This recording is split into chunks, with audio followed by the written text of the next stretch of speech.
हाँ जी sir, welcome back. अ, कुछ heart to heart बातें करनी थी। कुछ मुझे लगता है कि है ना आज के टाइम में बहुत लोग जहाँ मिस्टेक कर रहे हैं, वो अपने पेपर की प्लानिंग और स्ट्रैटेजी में कर रहे हैं।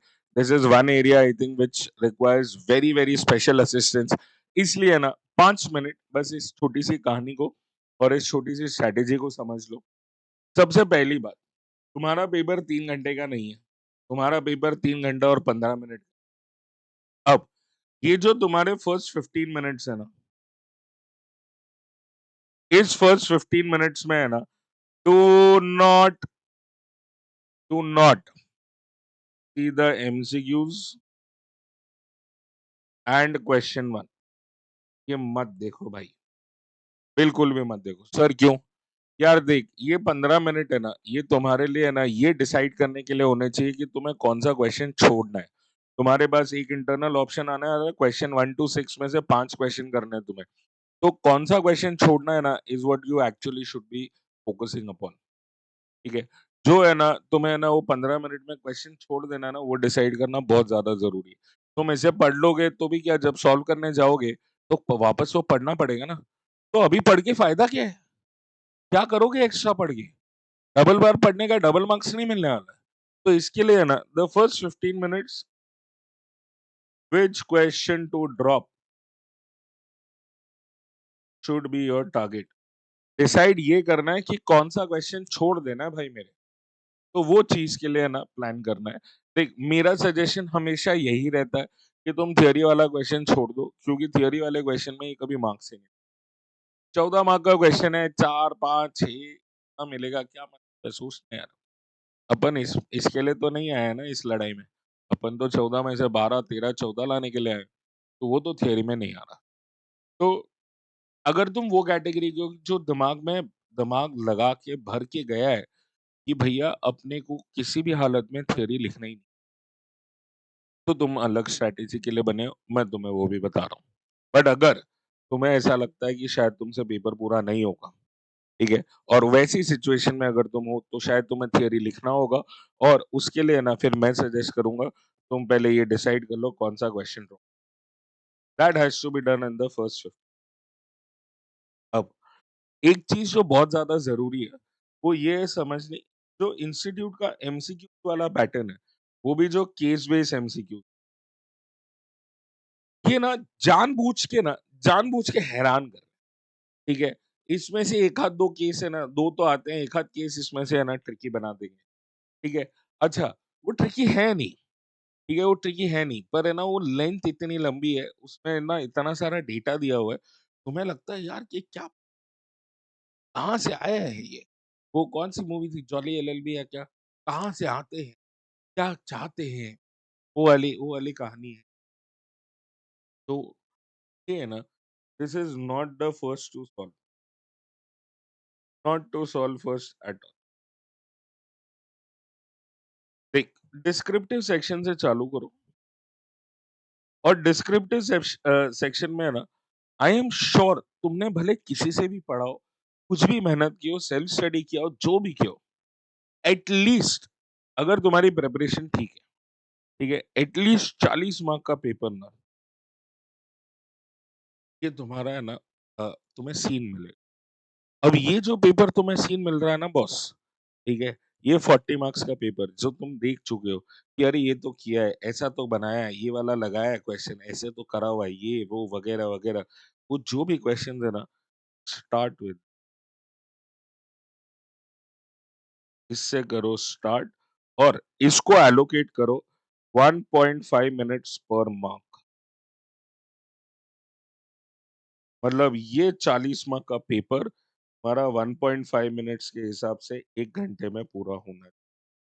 और देख, होता है। ये मत सोचना या ये मत समझना कि मैं तुम्हें कुछ बहुत अनरियलिस्टिक चीजें कह रहा हूँ करने को। ये होगा। हो सकता है कि किसी एक क्वेश्चन में 2 मिनट ज्यादा लग जाए, पर साला किसी एक क्वेश्चन में 3 मिनट कम भी लग जाएंगे बॉस। तो वो मत सोचना कि है ना भाई साहब ये क्या ये हो गया, ठीक है, या ये कैसे होगा। होता है, ठीक है, ये होगा। तो ये 1 घंटे में है ना, ये टारगेट रखो, जब 2 बजे से लेके 3 बजे तक तुम पेपर लिख रहे हो, तुम्हारा ये 40 मार्क पूरा। अब जब तुम 40 मार्क पेपर में उतार चुके हो, पासिंग मार्क्स पेपर में उतार चुके हो, तुम्हें पता है कि साला ये तो अपन ने सही लिखा है, ठीक है? तब जाके आओ पर एमसीक्यूज में भी है ना, सबसे पहला काम है ना, केस वाले नहीं, सिंगल एमसीक्यूज को अटैक करो। देख बॉस, पेपर में है ना, कंटेंट से पहले तुम्हें कॉन्फिडेंस काम आएगा। तो अगर तुम्हें वो कॉन्फिडेंस चाहिए ना, है ना, वो करते रहना पड़े, करते रहना, करते रहना पड़े। सिंगल वाले एमसीक्यूज बड़े सिंपल आते हैं, उसको करते रहो, करते रहो। 5 एमसीक्यू होंगे ना, वो सॉल्व करते जाओ, लगाते जाओ, उसको पूरा करते जाओ। मैं तुम्हें बता रहा हूँ, जब तक ये तुम्हारे 5 पूरे होंगे ना, तो तुम्हें केस वाले एमसीक्यूज में ना ऑटोमेटिकली ना कॉन्फिडेंस आ जाएगा। ये बना लेंगे, ये चाहिए। और इस वाले में है ना, तुम आराम से भले इन एमसीक्यूज को सॉल्व करने के लिए 1 घंटा लगा लो, 3 बजे से लेके 4 बजे। अब जो लास्ट का 4 बजे से लेके 5 बजे तक का टाइम है ना, ये है तुम्हारा 30 मार्क्स का पेंडिंग पेपर, जो शायद थोड़ा ट्रिकी है, शायद थोड़ा ट्रिकी है। बट एक बात सोच, 70 मार्क का पेपर लिख चुका है, 70 मार्क में से 40 तो पता है कि आते थे, में से कुछ पास होने सारे दिख रहे। अब है ना, जब तुम्हें ना कॉन्फिडेंस कि मैं पास होने वाला हूँ भाई, जब तुम इस कॉन्फिडेंस के साथ उतरोगे ना 30 मार्क अटैक करने की, तब है ना तुम्हारे अटैक नेचुरल हो जाए, टाइम पे बहुत कंफर्टेबली है ना तुम्हें। मेरी गारंटी है, मेरे पर्सनल एक्सपीरियंस से बता रहा हूँ, मेरे साथ भी बहुत सारे पेपर में ऐसा हुआ है, हमारे साथ भी हो। बस उतनी सी तैयारी रखो, पहला 40 मार्क फिर एमसी में भी सिंगल एमसीक्यू, फिर केस एमसीक्यू, और उसके बाद लास्ट का 1 घंटा, ये वो वाला पेपर। जिस टाइम है ना तुम यहाँ तक पहुंचोगे ना, मैं तुम्हें बता रहा हूँ, तुम्हारा माइंड सेट और तुम्हारा, और जब वो अलग लेवल पे होता है, कंटेंट अपने, बिल्ड योर फोकस। और कुछ चीज है ना, मुझे लगता है कि हमेशा हैंडराइटिंग सजाने मत जाओ, लेजिबल लेके आओ, सामने वाले को समझ में आए उतना। फुल फुल बरसाने की जरूरत नहीं है, कोई फर्क नहीं पड़ने वाला है। यहाँ पे हैंडराइटिंग के एक्स्ट्रा मार्क्स तो वो छोड़ दे। सर लाइन ड्रॉ करूँ क्या? टाइम हो तो कर, नहीं टाइम हो तो इतना ऐसे लिखना जितना नीट, नीट होना जरूरी है, नीटनेस चाहिए। तुम्हें ना यहाँ पे ना इधर उधर स्क्रैच में एग्जामिनर तो लिखो। तो मुझे लगता है कि शायद है ना बीच में थोड़ा सा ऑडियो डेड हो गया था, बट कोई बात नहीं। मैं बोल रहा था कि है ना 4 से 5 बजे तक तो तुम्हारा थियरी, तुम्हारा जो थोड़ा ट्रिकी वाला पोर्शन है वो कर। अब कुछ चीजें जो तुम्हें एकदम से ध्यान रखनी है, वो कौन सी है? हैंडराइटिंग जो है ना भाई, हैंडराइटिंग लेजिबल होनी चाहिए, इससे ज्यादा और कुछ नहीं एक्सपेक्टेड है। सर लाइन बनाओ क्या? लाइन बना ले, पर लाइन बनाने के लिए ना बस इतना टाइम हो तो बना, पेंसिल से नहीं बनाएगा, पेन से बनाएगा चलेगा। और उसके बाद नहीं, अगर लाइन बनने का टाइम लग रहा है तेरे को तो छोड़ा, पर पेपर नीट होना चाहिए, नंबर्स बराबर लिखे होना चाहिए। काटा कूटा करेगा ना तो नहीं चलेगा बॉस, तो वो चीज का ध्यान रखना। एग्जामिनर है ना, तुम्हारा पेपर जज कर चुका है तुम्हारा आंसर बुक खोलने से पहले। उसमें ना पहले पेज पे लिखा था नंबर ऑफ क्वेश्चंस अटेम्प्टेड, कि भैया आपने कौन कौन से क्वेश्चन लिखे हैं, उसको गोला कर दो। भैया पूरा पेपर गोला करके आना है, कुछ भी हो जाए। 100 मार्क का पेपर लिखने वाले, उसके बाद 100 200 आंसर बुक आने वाली है, उसमें से कम 190 आंसर बुक ने 100 मार्क का पेपर नहीं लिखा है, तुमने लिखा है। सोच ले, क्या कॉन्फिडेंस आएगा उसको तुम्हारे पेपर में कि यार बड़े टाइम बाद एक पेपर आया है साला जिसमें पूरा पेपर है। गिव योरसेल्फ 1.5 मिनट्स पर मार्क। पेपर 3 घंटे का होता है, 180 मिनट होते हैं।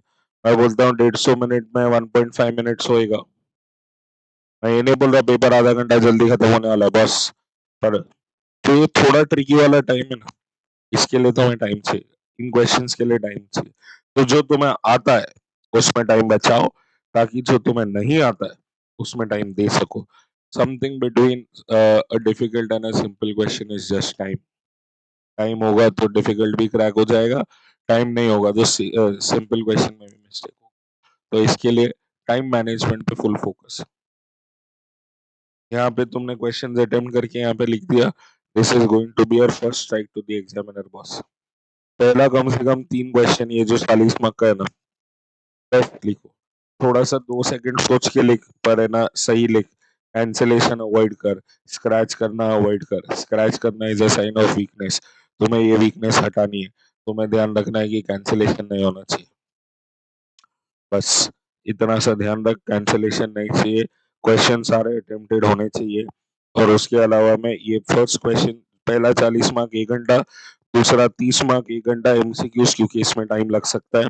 और तीसरा 30 मार्क के लिए ना नंबर ऑफ क्वेश्चन अटेम्प्टेड जो है, जो तुम्हारे बच चुके हैं, जो ट्रिकी वाले क्वेश्चन है वो। सुपर टाइम मैनेजमेंट के साथ अंदर घुसोगे, 100% पेपर लिखोगे, पास हो।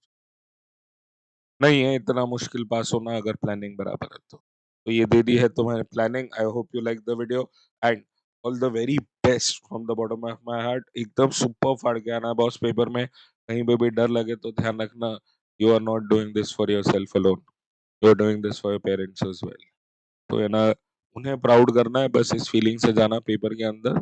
मैं बता रहा हूँ, उनके आशीर्वाद में बहुत ताकत है, हो जाओगे पास। All the best, I will see you soon, bye.